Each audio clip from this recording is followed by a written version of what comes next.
So today we have only 30 minutes and pretty packed agenda. So the thing that we want to share internally is the concept that Jimmy has prepared for the centralized theming for the PWA application. Then we want to allocate some time for Chris from Absolunet to share their recent launch and also their pull request he's prepared for the desktop optimization of the layered navigation. And if we have any time left for the team to share the progress on the wish list, we'll also do that. So with that, I'd like to give a spot to Jimmy to share what he's done with the centralized theming so far. Okay. I will share my screen.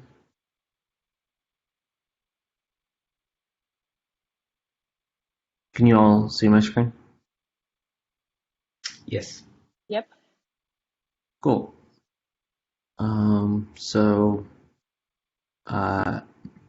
As you're all familiar with, most of Venia's CSS currently looks something like this. Here we're looking at the product full detail page. It is generally not centrally driven, right? All of the CSS exists in CSS modules, which are one-to-one with components. And while this gives us a lot of control, it avoids, collisions in the global namespace and allows us to lazy load over time. It gives us a lot of things we need in order to be a PWA. It is not centrally driven except for like colors. All of the centrally driven CSS we have lives here in this tokens CSS file, and even that's not used everywhere. So in order to have real centralized theming where you could change the whole look and feel of the site from one place, we need some sort of central config, and then we need to have that config consulted by all of our CSS modules. As it turns out, most theming systems would only work by having that central config turn into a big CSS file that was loaded immediately on first load, and that's not going to work for us. So what I've been exploring as an alternative is using Tailwind to create a proof of concept that would be a hybrid approach between our current CSS modules and something centralized and driven from a config file. So here's a look at what that proof of concept looks like. Just right now, it's a recreation of the product page, and what that looks like on the code side is it's a theme. It is a preset in the language of Tailwind. That looks like here is exactly like we described. It's a centralized config file. For those of you familiar with Tailwind, this is a popular library for theming similar to Bootstrap or many others. Config file contains a number of plugins, and then it has a theme section where you essentially define all of the styles of your application. So colors, font size, line heights, and they're typically done in scales, so some sort of numeric scale or size scale. And then the plugins that you have can consult this theme in order to get the configured value. And what it's going to do is it's going to create a bunch of utility classes that map to the configured values that you have. And then what we can do in the CSS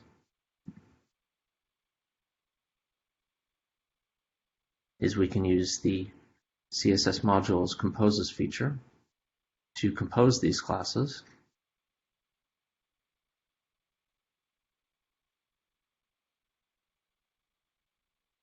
that they show up on the DOM node in addition to the unique identifier that came from CSS modules. So here, the first class, which I've tucked an emoji into just so you can tell it's the unique one, that one represents the unique to this component, unique to this element class from CSS modules, and then the others, right, have been composed on from Tailwind, right? These are based on your theme. So this gives us is the ability to have not only centralized theming, but inheritance. So we can actually define Venia as a preset, and then in a scaffolded application, which would have its own Tailwind config, you could override the theme, right? You could provide your own theme in the same structure, which would selectively override, right? So it could be as minimal or as complete as you needed for an override. Take a look at what plugin looks like. I have all of the components in a single plugin right now, but these would realistically be individual plugins. You can define components inside of a JavaScript plugin. And for each of a component, you can say, here are the classes that are going to belong to that component, right? So here's the outsidemost div, and then this will be the innermost, and then for each of these things, rather than hard coding values like we do today, you can have these values consult theme config. And if you establish a hierarchy of variables, then you can have a situation where this really makes sense, right? So as an example, if the button plugin consults the default transition timing function, then all you would have to do inside of your Tailwind config to change this throughout the site is to change the default, right? And it would have a sweeping effect. If you just wanted to change it for the button, then you could just change the plugin. This is that granular targeting we need while still being able to change things at a centralized level. At any rate, there's a lot more depth to it, but we don't have a lot of time. One of the key acceptance criteria for me when exploring this is that this particular system is optional. That if you have built on existing Venia, or you don't like anything in particular about this system, then you don't have to use it at all. The ability to write raw CSS still here inside of your CSS modules works perfectly fine. No change from the existing system. In addition, if you never liked our approach with CSS modules where we have one local class per element, which is good for a number of reasons, but if that's not your style, then of course you could just stick to the way the Tailwind normally does it and apply multiple classes directly to two elements. So I think there's a lot of potential here. I think it gives us a lot for costing us very little, right? I think the only real change for us is having to convert our own CSS, but should be very little downstream disruption. So I am going to open a more formal proposal pretty soon, since I've kind of worked out all the last kinks with this. And I'll be looking for some feedback from our partners and community members on the specifics of it. I'm sure that some of you have a lot more experience working with Tailwind, and I would be very curious to see if you think that this will help solve some of the centralized theming problems that we've had so far. Reach out on Slack or wait for the ping to come out with the more formal proposal in the future. Yeah, thanks, Jimmy. And from my side, I also want to add that another important acceptance criteria for that is the ability to support multiple theming with the same Magento instance for the website support. And this is also taken into the account, and Jimmy will reflect that in Right, the right. official proposal. Right, we're seriously trying to figure out how to do multiple themes, and I think Tailwind's going to help us get there. Thanks, Jimmy. All right, thank you. Is there any like immediate feedback or thoughts based on what Jimmy has shared? So yeah, I have. So thank you very much, Jimmy, for that, for the approach, and I would like to help with that. So if something, just contact me in Slack, or I will give you a message. So yeah, I'll be glad to help you. Thanks. Awesome, that'd be great.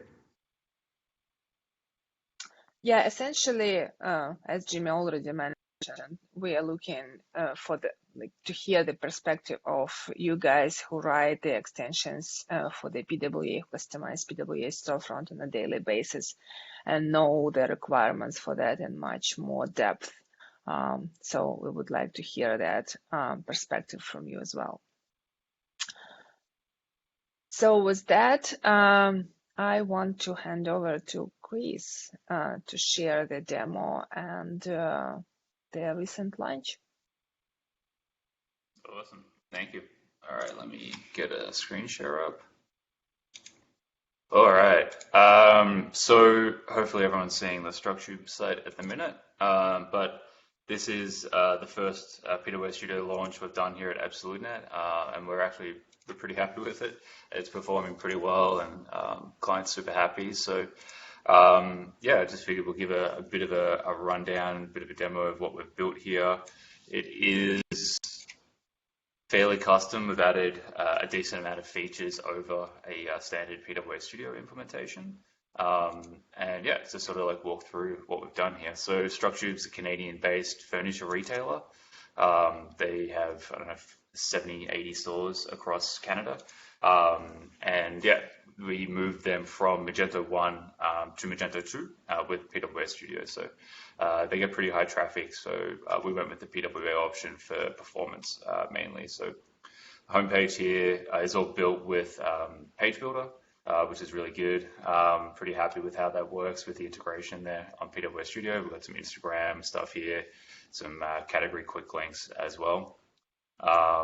And we've built these nice category pages. We've integrated the CMS content, CMS blocks to the header. We've got light navigation for desktop. We can hide and show that as well. We've got video for products, and we have stock statuses everywhere as well, which is really nice. If we go through to a product page, for example, we have a lot of different shipping options here. So we have pickup they've got mega centers, physical stores, and then in-home delivery and multiple in-home delivery options. So we display all those available for customers here. And we have, promotional information around shipping.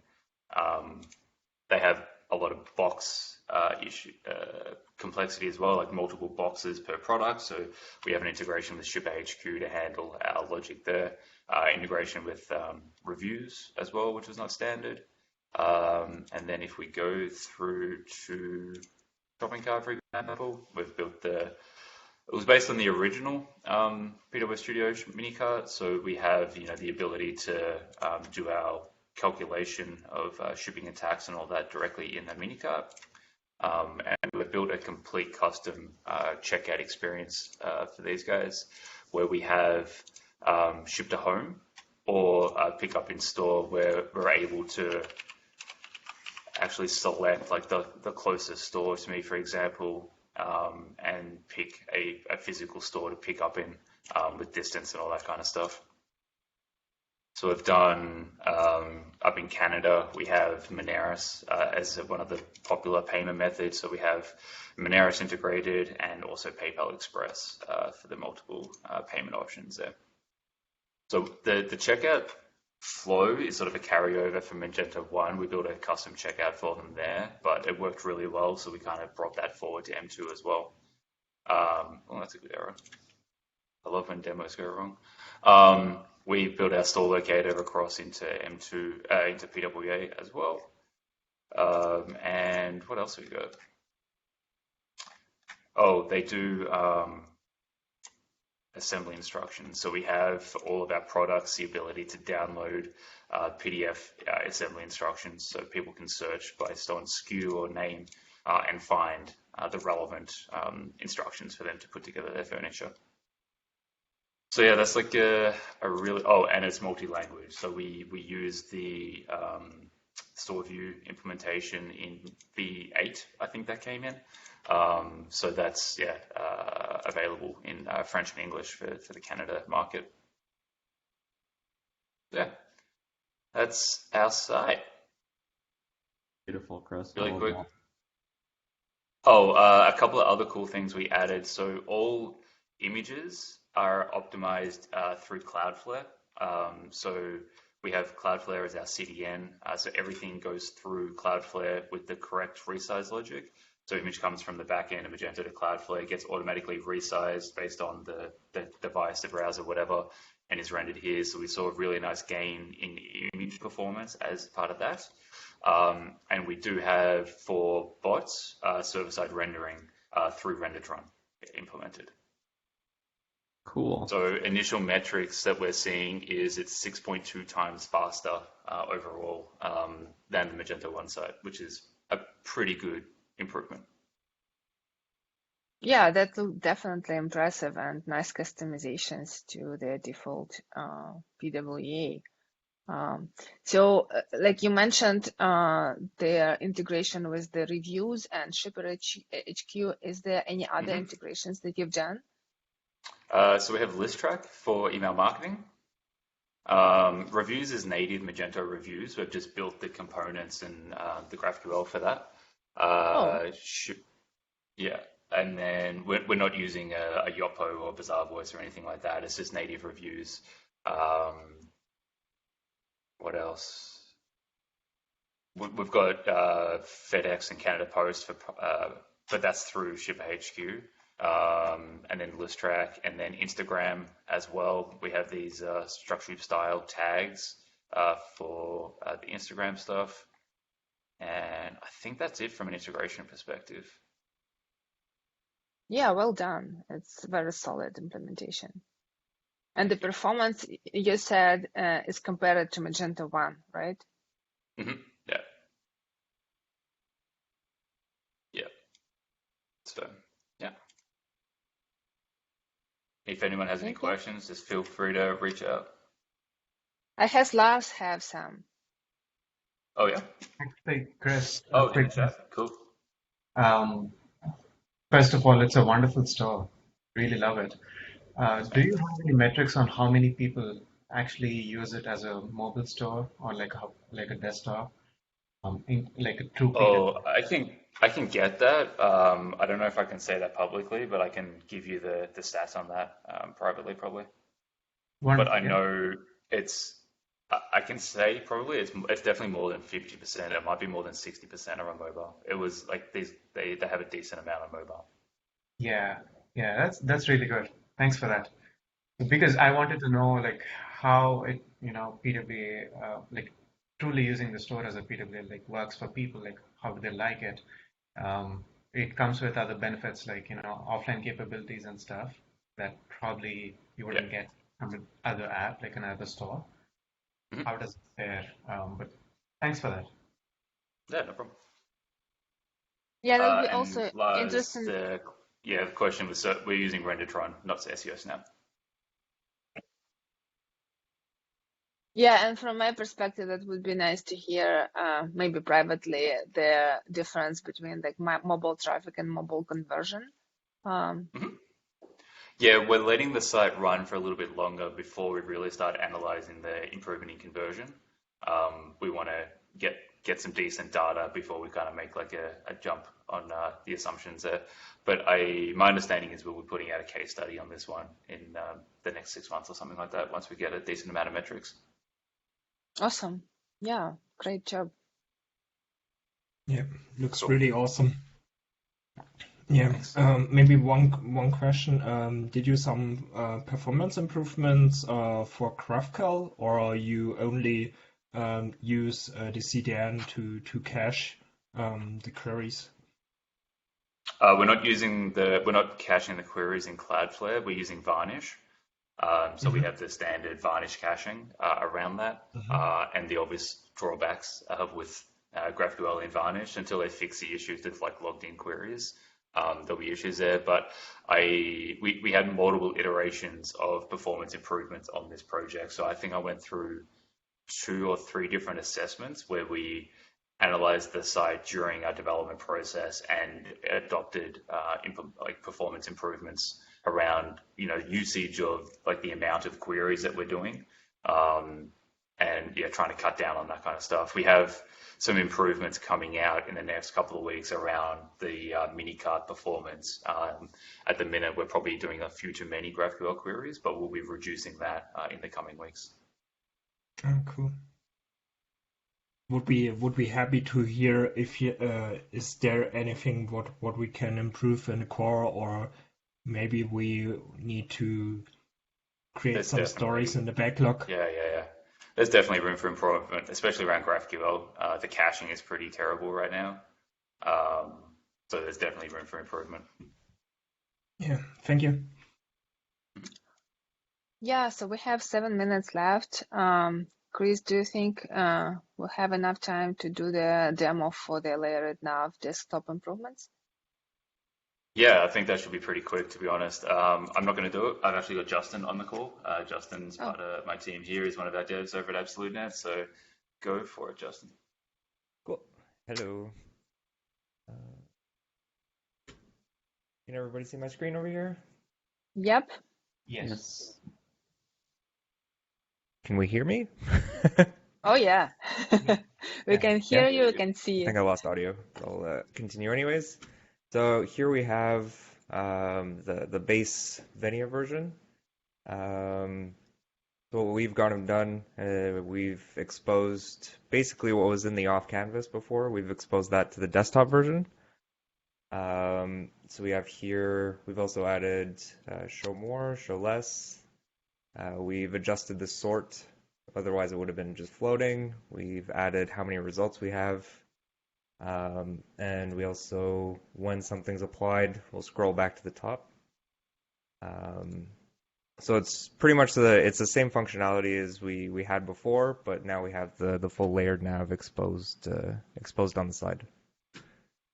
And when we go back down into mobile, it'll change back to pretty much the way it was before. So can you show with the... Oh, sorry. I was just going to say, there's a couple, if you go back to desktop there, Justin. We've added a couple of configuration options. Oh, he can't hear us right now. Good. A couple of configuration options. So the number of open filters by default is configurable. We're limiting it to the top 3 by default. And then, yeah, the rest are going to be collapsed just so it doesn't extend too far down the page. And it's also configurable where we toggle between show more, show less.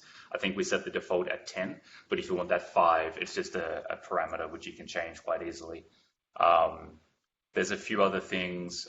We're going to have some open questions. We'll probably give the feedback directly in the ticket or in the PR, Elena.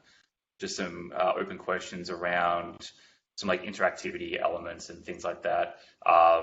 We've gone through like 1 or 2 iterations on the sort by best match button as well. It was like very dominating on the eye, so we've kind of like toned down how strong it was because it kept drawing your eye away from like all the categories and stuff because it was just sort of sitting up there and big. So yeah, it came together pretty quick. So I think we're pretty happy with how it's looking so far. But yeah, definitely open to some feedback. We'll get the initial PR in.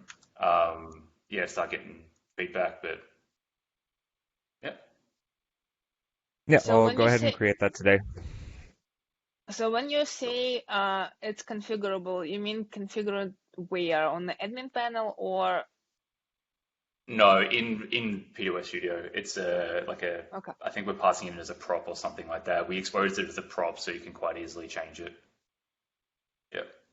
And Adolfo, to answer your question, it is we're just hiding and showing the elements right now. There isn't a way currently in PWA Studio to we're lazy loading the components for the filter modal and for the desktop side, but there isn't a way currently to remove things from the DOM based on the window size.